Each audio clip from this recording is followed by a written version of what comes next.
Então, eu quero convidar nosso irmão Juninho, que vai trazer para a gente uma mensagem muito especial. Para você que está aí na tela, talvez não conheça, esse é o Júnior Bonetti, o nosso ancião aqui da igreja, o nosso tudo aqui da igreja do Boa, e ele é que vai repartir o pão da vida agora com a gente. Juninho, o microfone é todo seu, seja muito bem-vindo mais uma vez. Não sei se você vai... Já pensou se eu fosse tudo isso mesmo? Tava ótimo, né? Poxa vida. Boa noite, gente. Espero que vocês estejam bem, tenham passado bem de ontem para hoje. Irmão Lúcio, seja muito bem-vindo. Que Deus abençoe muito o senhor, a sua família também. Pessoal, vocês sabem que nós somos a Igreja da Esperança, né? E a nossa missão hoje é multiplicar essa esperança. Levar esperança para quem não tem, para quem nem sabe que precisa de esperança. Essa é a nossa missão, né? Tem gente que nem sabe, né? Não é que ele não tem esperança, está sem esperança. Ele nem sabe que ele poderia ter esperança em algo. E a nossa missão é anunciar essa esperança para essas pessoas e dizer que existe esperança e que ele precisa crer nisso, né? Multiplicar. Nós temos esperança, não é? Sim ou não? Nós temos muita esperança, né? Esperança em Cristo Jesus, esperança na breve volta de Cristo, esperança na nossa salvação. Várias, né? Vocês poderiam falar até mais do que eu. E hoje a gente vai falar um pouquinho sobre isso, sobre a multiplicação, principalmente da esperança. Primeiro verso que eu queria ler com vocês é Gênesis 28, verso 3. Gênesis 28, verso 3. Deus Todo-Poderoso te abençoe e te faça fecundo e te multiplique para que venhas a ser uma multidão de povos. Desde o começo, então, dessa terra, Deus deu essa missão para o homem de multiplicar. E a gente vai ver um pouquinho mais no decorrer aqui desses minutos que a gente vai estar aqui juntos, tá bom? Mas, vocês já ouviram falar a famosa frase assim, crescer dói? Todo mundo já ouviu falar, né? Crescer dói, né? E da onde que veio isso, né? Embora seja muito comum essa frase, sabe de onde que veio isso? Do processo de crescimento das crianças. Então, quando a criança tem duas fases de estirão, que ela cresce mais rápido numa fase. São dois estirões que as crianças têm, né? E quando tem esse estirão de crescimento, podem sentir dor. Por que que ocorre essa dor? Ossos, músculos e tendões começam a crescer de maneira diferente um do outro. Um cresce mais rápido que o outro. Então, se o osso cresce mais rápido que o músculo, vai sentir dor. Se o músculo e o osso crescem mais rápido e o tendão não cresce tão rápido, causa dor. Então, veio a famosa frase, crescer dói. Estou falando de maneira física, né? Crescer dói, fisicamente, né? Mas ao longo da vida, nós também sofremos dores emocionais, não sofremos? Decepções, perdas, frustrações, né? E isso também traz algum desconforto, né? Só que faz um bem incrível quando passa. E a gente fala que a gente fica com um couro grosso, não é isso? Essa frase quer dizer que você fica pronto para outras coisas, né? Se acontecer de novo, eu vou aguentar, porque eu já aguentei uma vez. Mas crescer dói emocionalmente também. Por quê? Mas é necessário, né? Essa dor é necessária. E na Bíblia, o crescimento está relacionado com multiplicação. É disso que eu queria mostrar para vocês hoje. Quando a Bíblia fala de crescer, ela está falando de multiplicar, né? E isso também implica em dor, porque crescer dói. né? Então, causa um certo desconforto, mas faz um bem incrível na nossa experiência cristã. Vamos um pouquinho? Então, como eu falei para vocês, o crescimento na Bíblia está relacionado com multiplicação. Esse verso que a gente leu, Gênesis 1... coloca de novo para nós. Agora outro, Gênesis 1, 28. Gênesis 1, 28. E Deus abençoou e lhes disse: sejam fecundos, multiplicai-vos, enchei a terra, sujeitai-a, dominai sobre os peixes do mar, sobre as aves do céu e sobre todo animal que rasteja sobre a terra. Então, ao se multiplicarem, aquele casal lá no Éden, a imagem de Deus também estaria sendo multiplicada. E com Noé, como é que foi? Tá vendo que eu estou pegando lá do comecinho, né? Avançando um pouquinho. Noé ainda está nos primórdios, né? Gênesis 9, verso 1. Gênesis 9, verso 1. E abençoou Deus a Noé e a seus filhos, e lhes disse o quê? Sede fecundos e multiplicai-vos, e enchei a terra. Vamos avançar um pouquinho mais na história? Qual é o próximo grande personagem que vem na história? Abraão. Como é que foi com Abraão? Gênesis 12, verso 2. De ti farei uma grande nação, e te abençoarei, e te engrandecerei o teu nome, se tu uma bênção.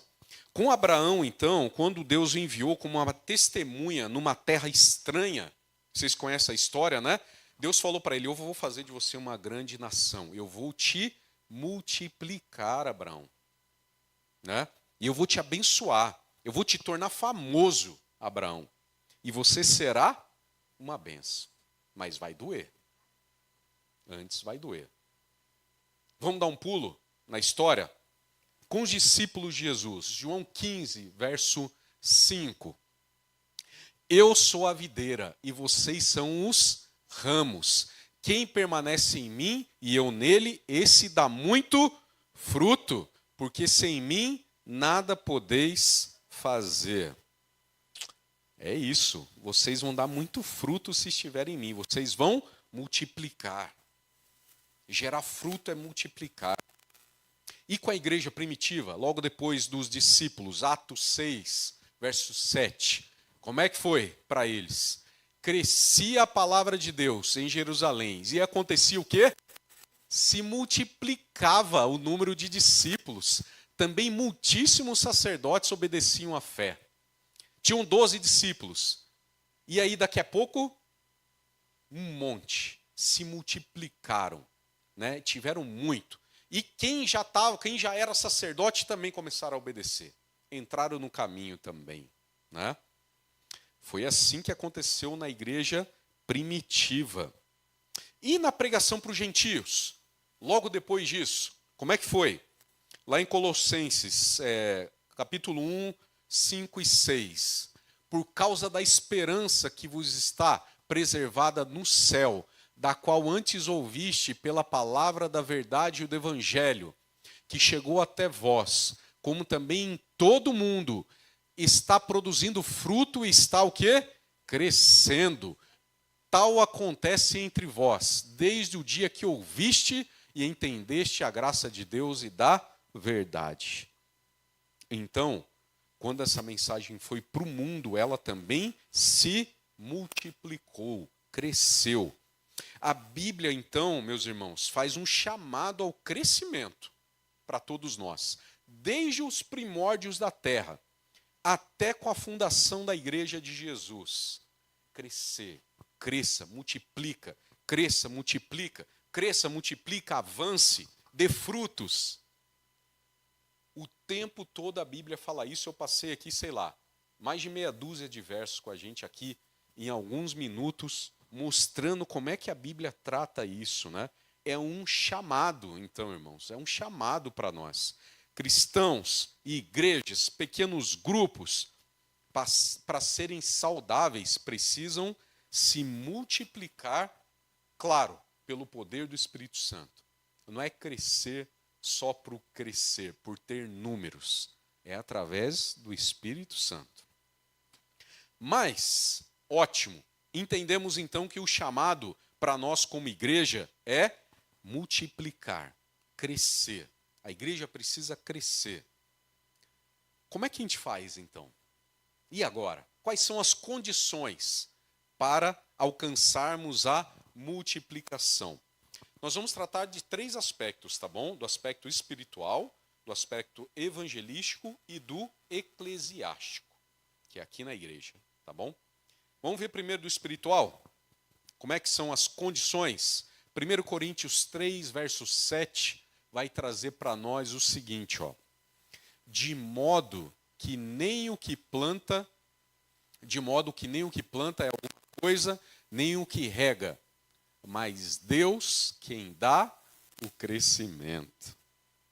A primeira condição, então, espiritual para entendermos, né, no aspecto espiritual aqui, e o apóstolo Paulo está afirmando isso, é que nós dependemos de quem para o crescimento?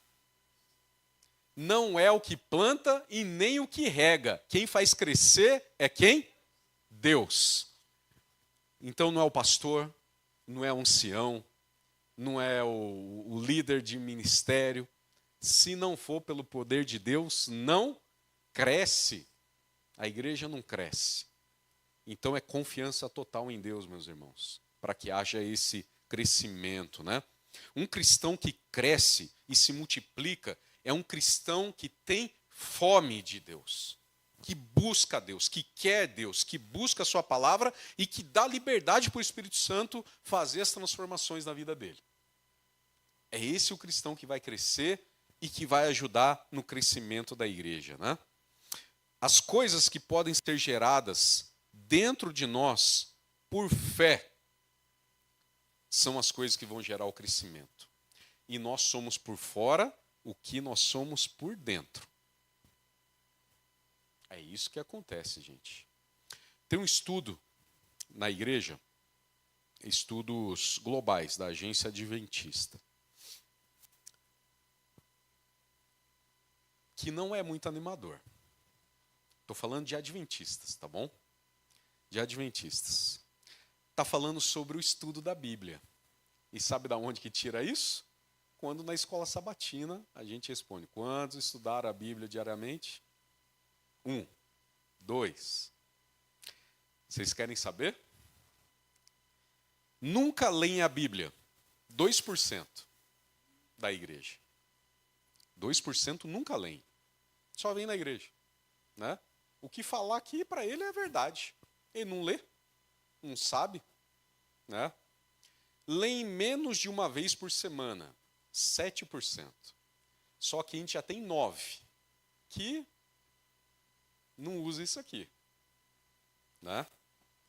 Lê escola de sabatina, então esquece, gente. Estou falando da Bíblia aqui, né? Falando da Bíblia, né? Leem mais ou menos uma vez por semana. 17% da igreja. 17%. Agora, leem mais de uma vez por semana. 32%. Leem mais de uma vez por semana. É a pessoal que estuda 2, que estuda 3 na escola sabatina, né? Estuda sábado, segunda, terça, depois já esquece. E quantos leem diariamente a Bíblia? 42% da igreja.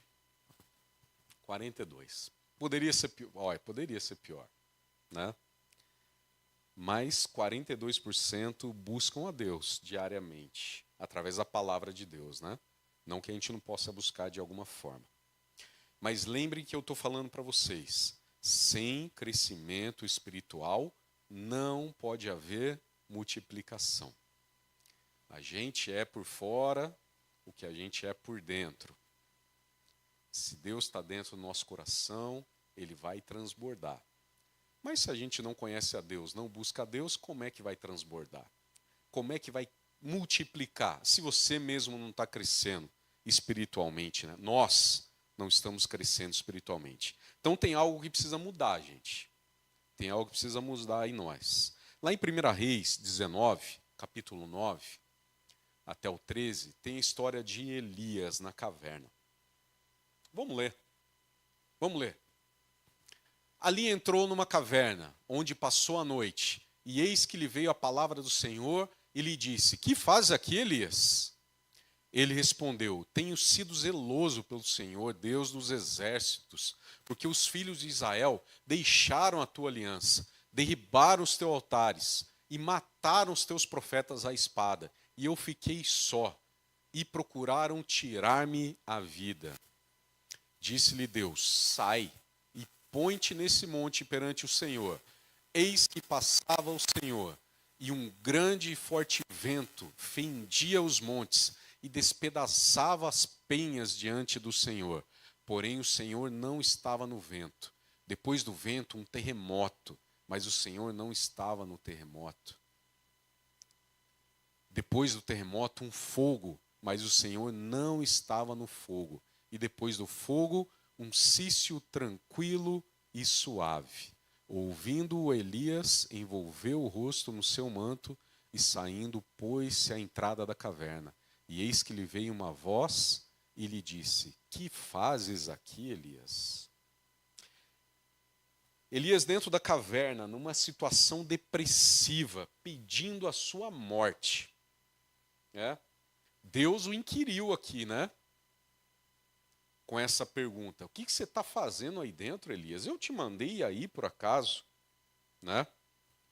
O Senhor queria que Elias crescesse no seu ministério e não que se escondesse dentro de uma caverna, né?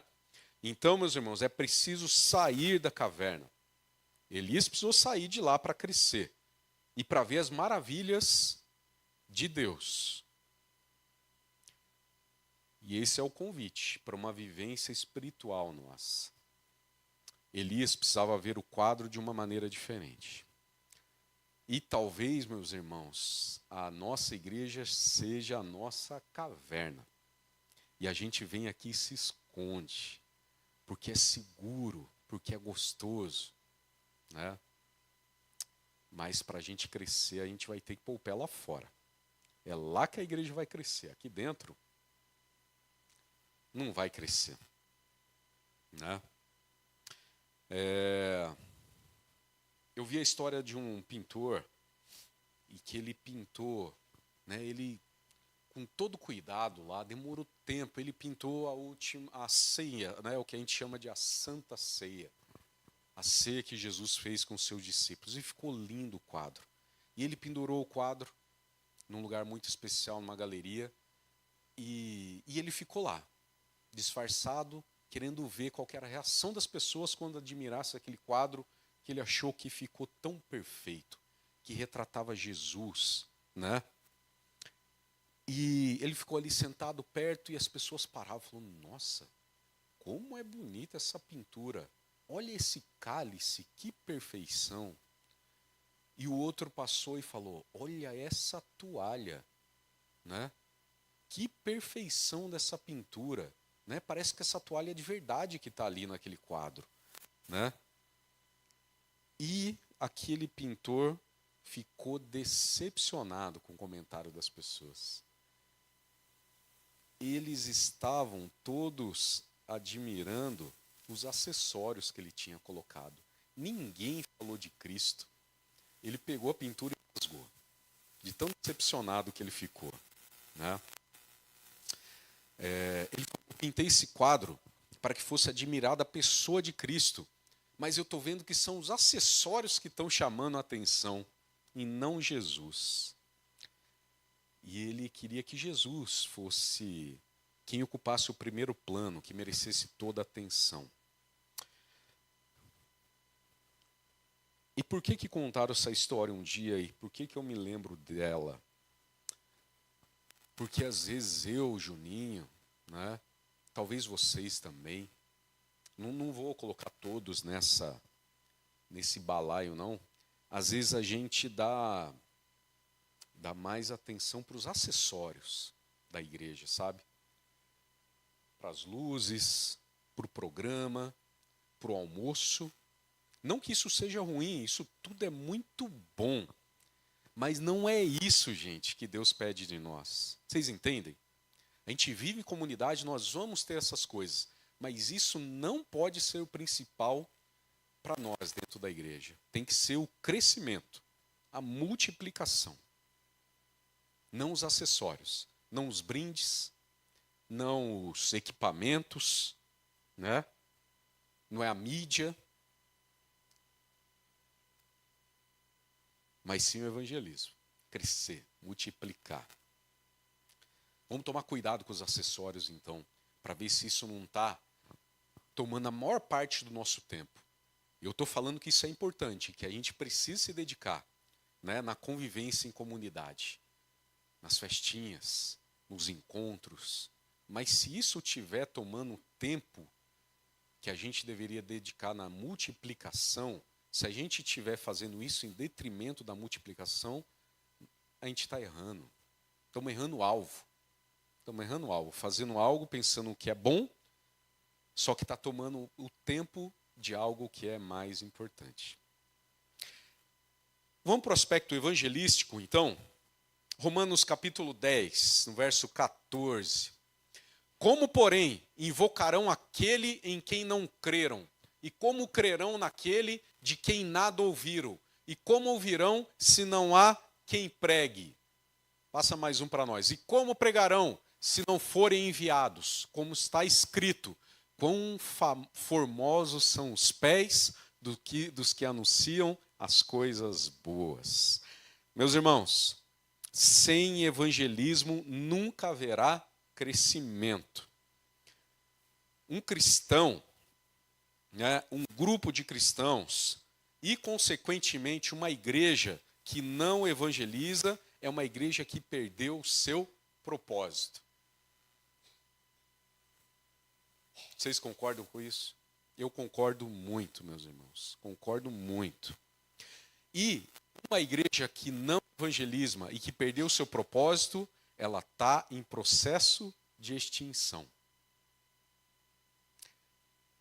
E, tristemente, as nossas igrejas na Europa, nos Estados Unidos, estão em processo de extinção. Tem que mandar os brasileiros para lá, os sul-americanos, para levar, né, o que, né, por que a igreja lá cresce e aqui não cresce? Né? E aqui está. Não é que a igreja não cresce lá, a igreja está diminuindo. Né?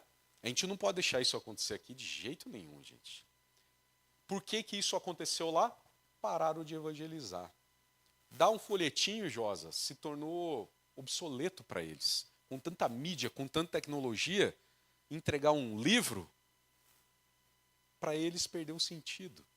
Deixa lá que o pessoal da televisão faz, que o pessoal da mídia, do Facebook, do Instagram faz. Né? E o povo parou de fazer.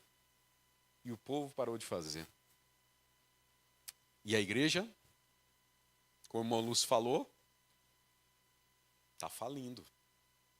Está falindo. A igreja, meus irmãos, é a única instituição do mundo criado especialmente para os que são de fora. Vocês entenderam bem o que eu falei para nós aqui agora? A igreja é a única instituição que foi criada para os que são de fora dela. De fora dela. É para isso que existe, na verdade, a igreja. Para a gente buscar quem está lá fora da igreja. A gente vem aqui, conversa, estuda a palavra, canta, celebra, para estarmos preparados para buscar, para sair. João 15, 4 e 5. João capítulo 15, verso 4 e verso 5.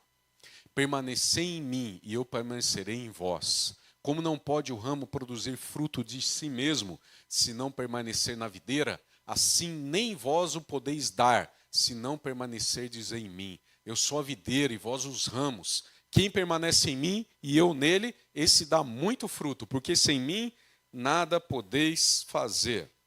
Meus irmãos, são raras as exceções de pessoas que passaram na frente de uma igreja, entraram e entregaram a vida para Jesus. Acontece isso? Acontece. Mas é raro. Vocês lembram de alguém aqui do Boa Vista que passou aqui na frente da igreja, entrou e se converteu, entregou a vida para Jesus? Não, mas existem em outras igrejas essas coisas. Ouviu um hino, entrou na igreja e aceitou a Jesus. Ouviu lá Novo Tempo, isso já aconteceu aqui, né? ouviu a Novo Tempo, procurou o endereço, veio aqui na igreja e entregou a vida para Jesus. Mas é raridade. Isso é raridade, né? O normal, como é que funciona? Como é que funciona o normal, Josi? Eu ir lá falar com meu parente, com meu vizinho e nem é com estranho o normal, viu? É com alguém chegado, né?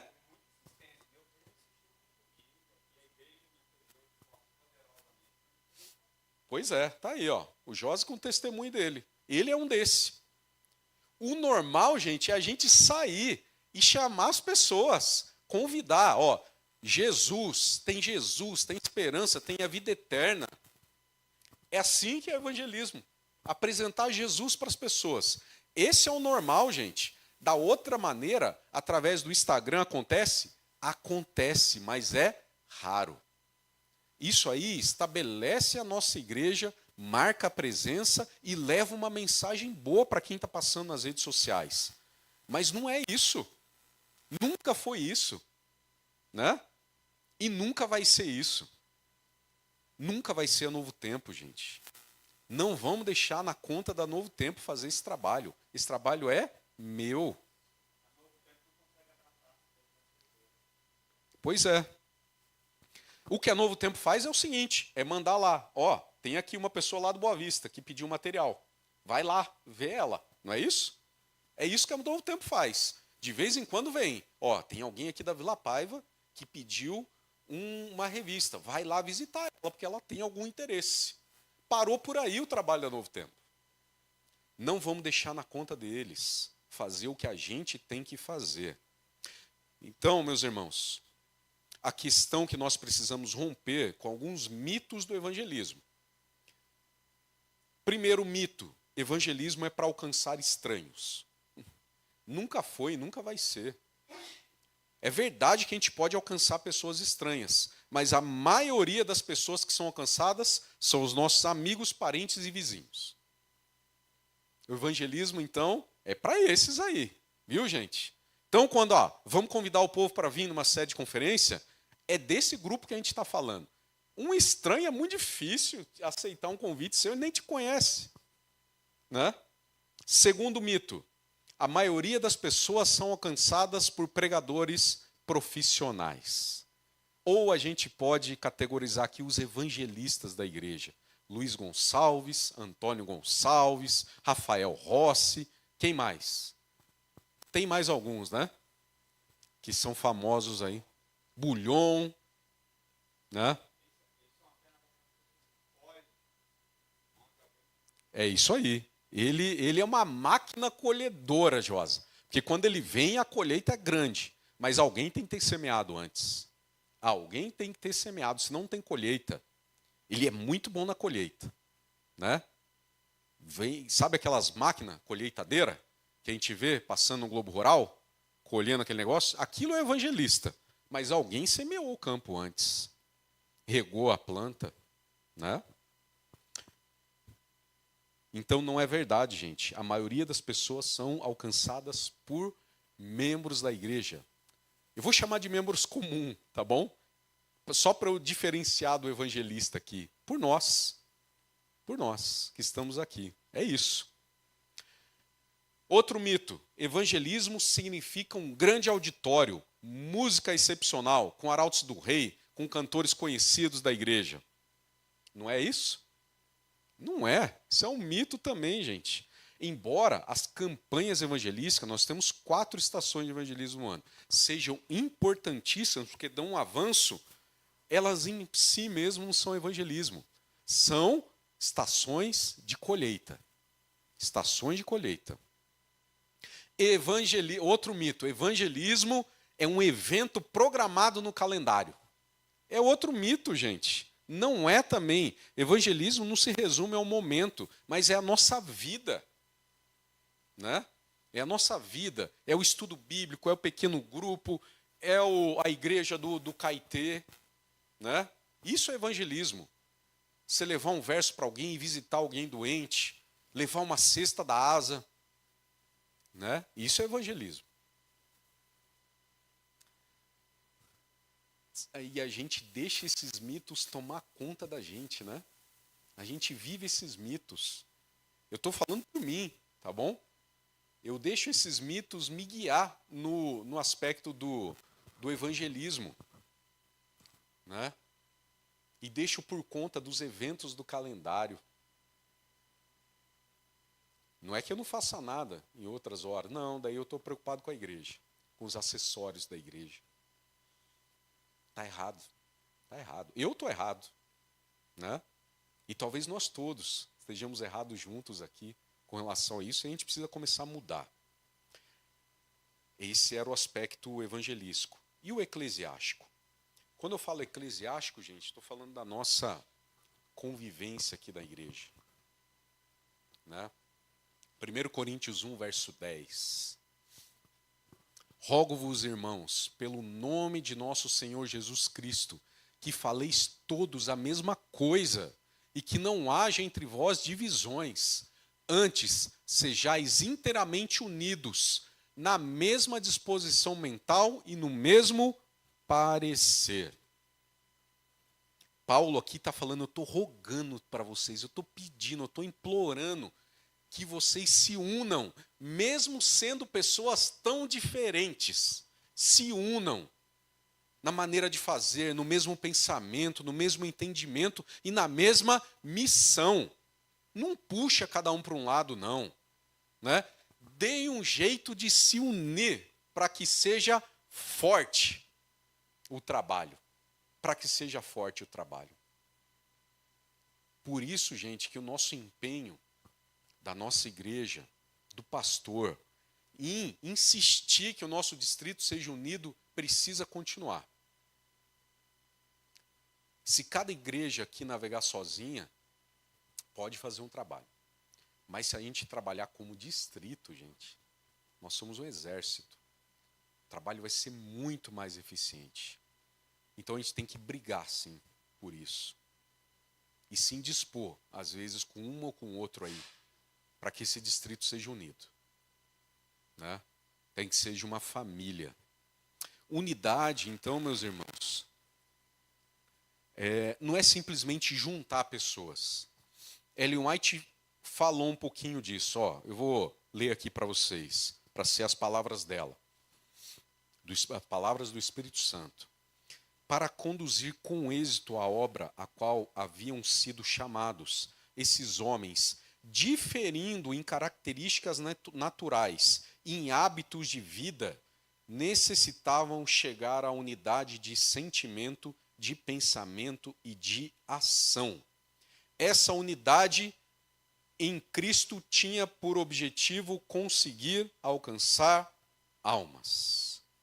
E para alcançar esse fim, procurou mantê-los unidos a Ele.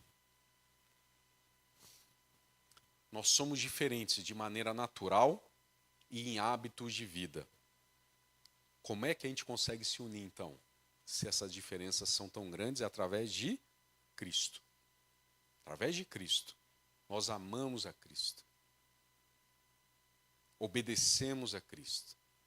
E ligados a Ele, a gente vai se unir. La Fontaine, um pensador famoso, ele falou que toda força é fraca se não for unida.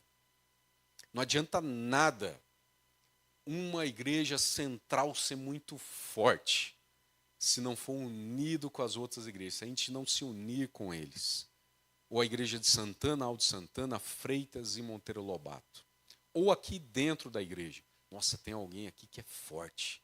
Mas se ele estiver sozinho, La Fontaine falou, toda força é fraca se não for unida. Quer fazer sozinho? Vai.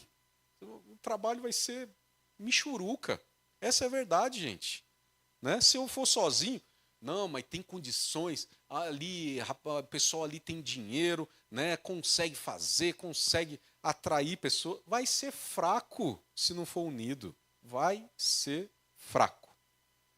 Isso eu acho que a gente aprendeu aqui ao longo do tempo. Sempre quando a gente quer fazer uma coisa, une a igreja toda, que daí dá certo. Aí dá certo, né? Deus chama os seus filhos, então, para a unidade e não para a uniformidade. Vocês entendem? Trata-se então de uma união com propósito. E não é aquela que as pessoas estão juntas e não sabe por que estão juntas, né? Tinha uma historinha também que um monte de pessoas estavam juntos, né? Para cavar um buraco. E eles ficavam falando, eu cavo, tu cavas, ele cava, nós cavamos, vós cavais, eles cavam.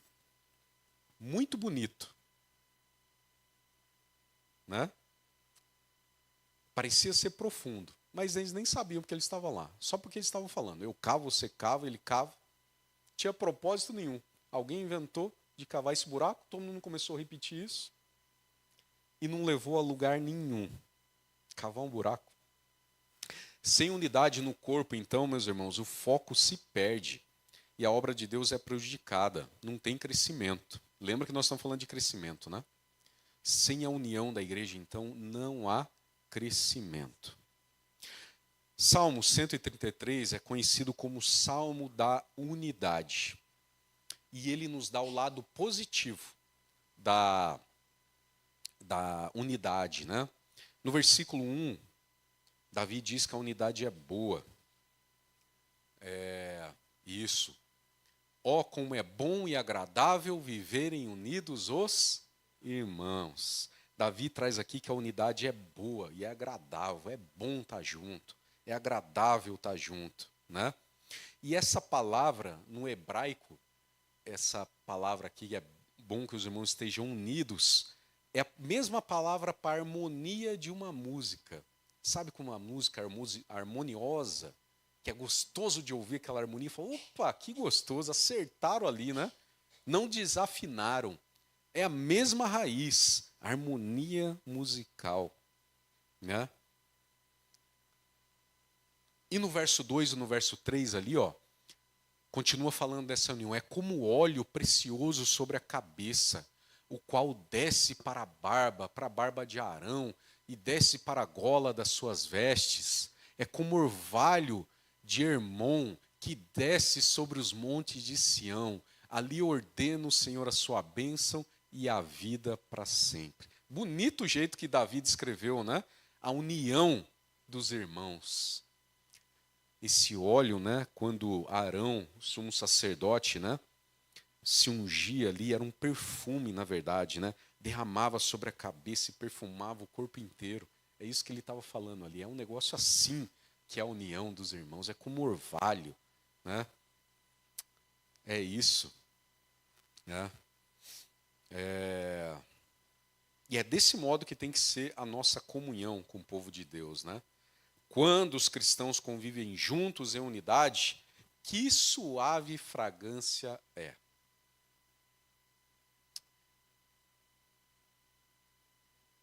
Sabe, meus irmãos, esse tipo de unidade a gente não consegue fazendo só um culto semanal. Não consegue essa unidade só vindo aqui na igreja no sábado de manhã, na escola sabatina. A gente precisa de um pouco mais do que isso, do que vindo aqui no culto para sermos unidos. É ser família, meus irmãos. Então, como crentes em Cristo, a gente precisa de relacionamento mais intenso. Precisa estar junto, comer junto, passear junto, viver em comunidade, né? Para que a gente garanta o pastoreio um dos outros, né? O cuidado um com os outros, o discipulado com aquele que está precisando ainda aprender. Tem que estar junto com ele. Tem que estar junto. Só a escola sabatina e o culto do sábado não vão ser suficientes para a gente desenvolver o crescimento em amor. Vocês lembram do hino que a gente cantou no começo? Né? Muito mais crescendo em amor. É isso que tem que ser a igreja, né? Pertencer a um grupo de crentes, então, que se importam uns com os outros, não é uma opção, gente. Não é que é opcional se importar com os outros. É uma necessidade. É uma necessidade.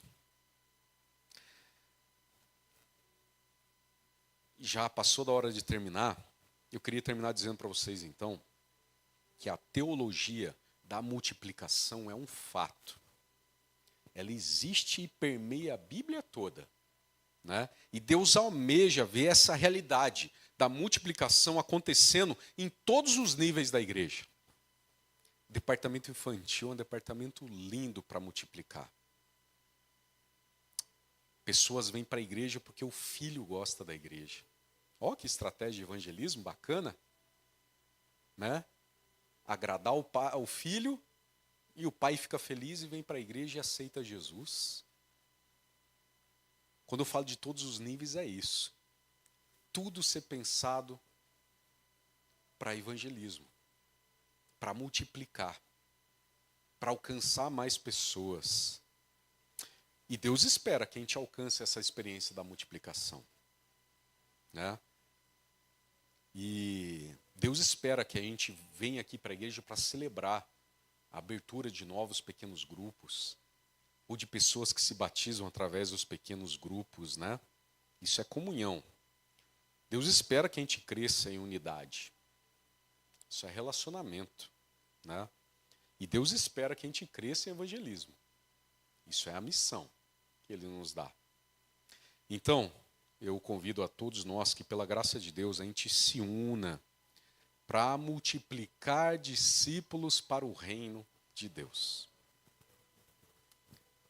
Que a gente se una nos pequenos grupos e nos trabalhos evangelísticos, ou só numa missão de sábado à tarde, de sair distribuir livros, de levar um estudo para alguém, de levar um conforto, fazer uma visita no hospital, uma visita para alguém que está fraco na fé. Que a gente se una nisso, né? E que mais e mais pessoas possam fazer parte dessa comunidade de amor, né? O convite para nós, convite de Deus, que essa palavra é de Deus para nós hoje, é que a gente multiplique esperança, por onde quer que a gente consiga fazer isso. Que Deus os abençoe e nos use nessa missão. Amém? Amém.